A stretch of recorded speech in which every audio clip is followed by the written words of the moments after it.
And you're not wearing sunglasses. You must have been pretty good. Exactly. Although they're a little bit sleepy. Uh-oh. Looky there.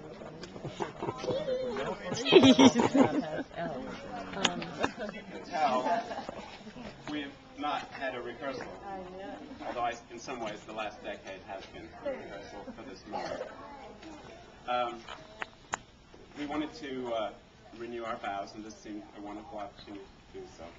And we thank you enormously for coming out, as it were, and getting out of bed after such a wonderful thing yesterday. So I'm going to pass this over to the Reverend Betty Teaspoon, who is going to officiate for us this morning. Welcome. All right. I'm going to be reading A Gift from the Sea by Anne Mar Lindbergh. When you love someone, you do not love them all the time, in exactly the same way, from moment to moment. It is an impossibility. It is even a lie to pretend to. And yet this is exactly what most of us demand. We have so little faith in the ebb and flow of life, of love, of relationships. We leap at the flow of the tide and resist in terror its ebb. We are afraid it will never return. We insist on permanency, on duration, on continuity, when the only continuity possible in life, as in love, is in growth, in fluidity, in freedom, in the sense that the dancers are free, barely touching as they pass, but partners in the same pattern. The only real security is not in owning or possessing, not in demanding or expecting, not in hoping even. Security in a relationship lies neither in looking back to what was, in nostalgia, nor forward to what it might be in dread or anticipation, but living in the present relationship and accepting it as it is now. Relationships must be like islands. One must accept them for what they are here and now, within their limits. Islands, surrounded and interrupted by the sea, and continually visited and abandoned by the tides. Oh, I love it. Julie. When we began this journey 16 years ago, we did not do so lightly, but we had no notion of where it would lead. But now, after 10 years of marriage, we have a chance to look both back and forward. Back, we see how far we have come as individuals and as a pair. Literally, we have come far. We have traveled around the world together. But we have also changed as people. You've shown me how to let go of my anger and criticism towards the world, how to look forward and to aim to become a better person. You've shown me that it is always possible to grow and to find new facets within oneself, elements that were not obviously there before. You've made me leave the house, find new friends, and to make time for living, something that you have revealed to me in 1,000 different ways. In the words of the poet, I was once petrified wood, and it was not good.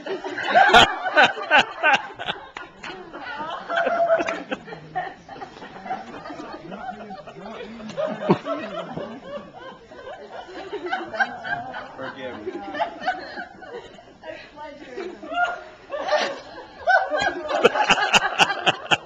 Thanks a lot, Andrew.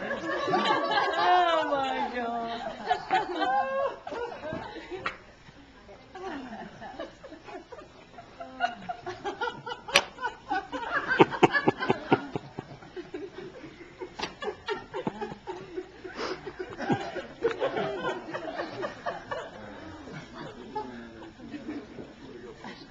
As we look forward, we see the future, indistinct, full of promise and challenge.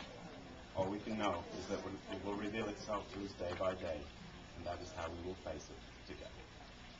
Oh, cute.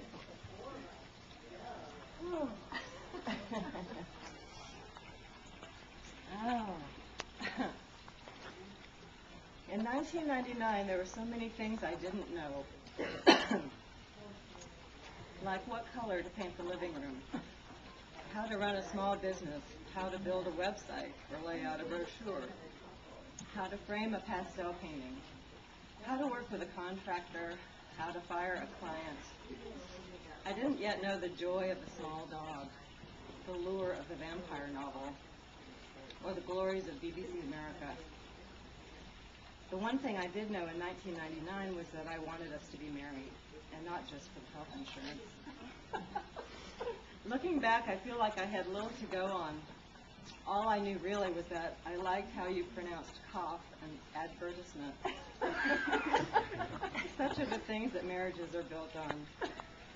That I liked your little elf ears and how you could laugh with your lips closed. That you had good eye contact and a gentle smile. That you refused to answer direct questions.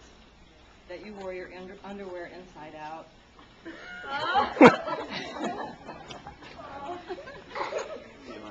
That you fixed me dinner every night. That you loved my family and my family loved you. That you were both frugal and generous. That you read the same books over and over again.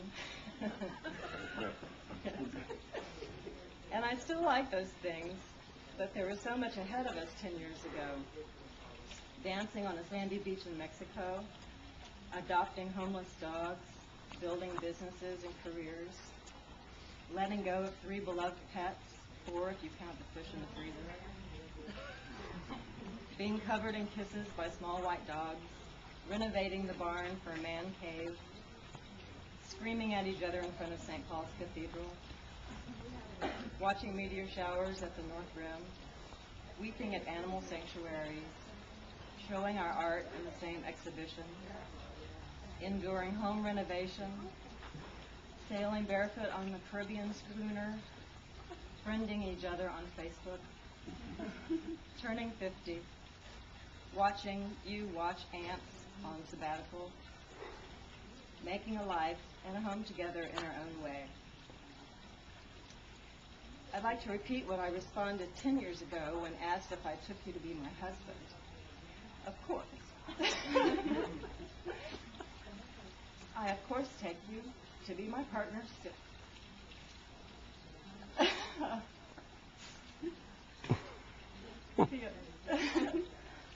now can be married.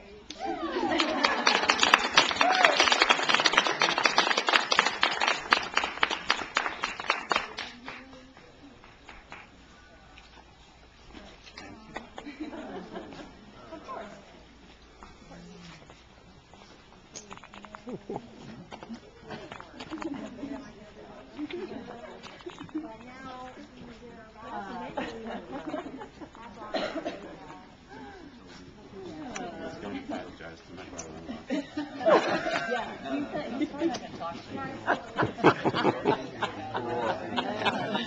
Good.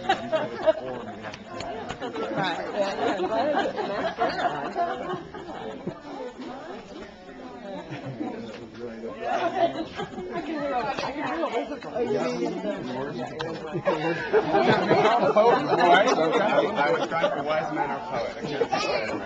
Poet is probably going to be the better one.